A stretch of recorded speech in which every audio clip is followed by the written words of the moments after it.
நிரஞ்சன் கவிதைக்கு இப்போ நம்ம இந்த பொடியை வச்சு தான் நம்ம வந்து வத்த குழம்பு வைக்க போகிறோம்.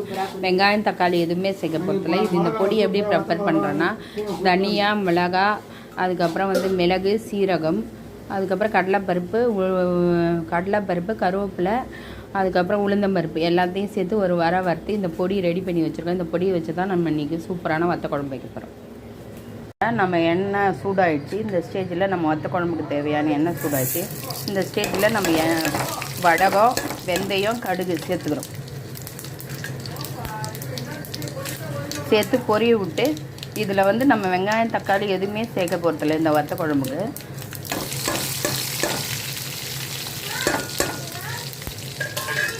இங்கே பாருங்க நல்லா பொரியட்டும்.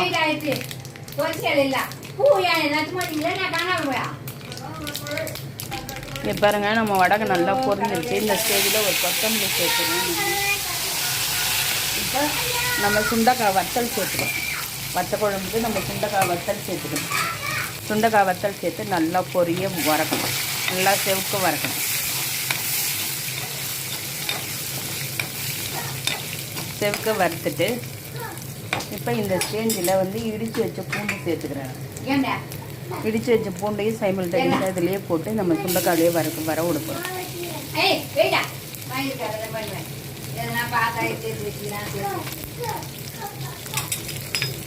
இங்கே பாருங்கள் நம்ம பூண்டு சுண்டைக்காய் எல்லாமே இந்த மாதிரி வதங்கணும். நல்லா வதங்கினா நம்ம குழம்பு வந்து வத்த குழம்பு சூப்பராக இருக்கும்.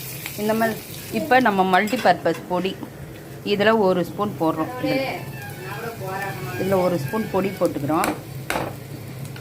இது எப்படி பண்ணுறதுன்னு நான் சொல்லியிருக்கேன் ஏற்கனவே.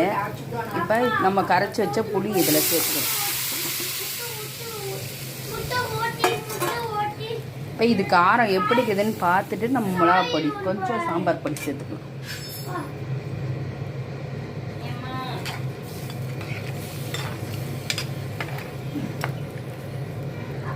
இங்கே பாருங்கள் சூப்பரான நம்ம வத்த குழம்பு செம்மையாக ரெடி ஆகிடுச்சு. பாருங்கள் நம்ம பொடி போட்டு வத்த குழம்பு வெங்காயம் தக்காளி எதுவுமே சேர்க்கல.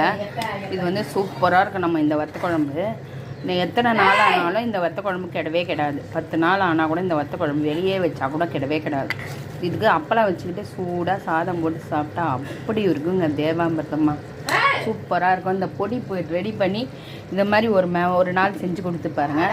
நம்ம டெய்லி புளிக்குழம்பு, கத்திரிக்காய் போட்டு புளிக்குழம்பு ஏதோ ஒன்று சேர்த்துக்கு பதில் இந்த மாதிரி வத்த குழம்பு வடகம் எல்லாம் போட்டு செஞ்சு கொடுத்து பாருங்கள். இப்போ நான் சுட்ட எண்ணெயை கொஞ்சம் மேலே சேர்த்துருக்கேன். சூப்பராக இருக்கும். வாசனை செம்ம கம்மாளிக்குது. வத்த குழம்போட வாசனை செம்மையாக இருக்குது. செம்ம டெம்டிங்காக இருக்குதுங்க பாருங்கள்.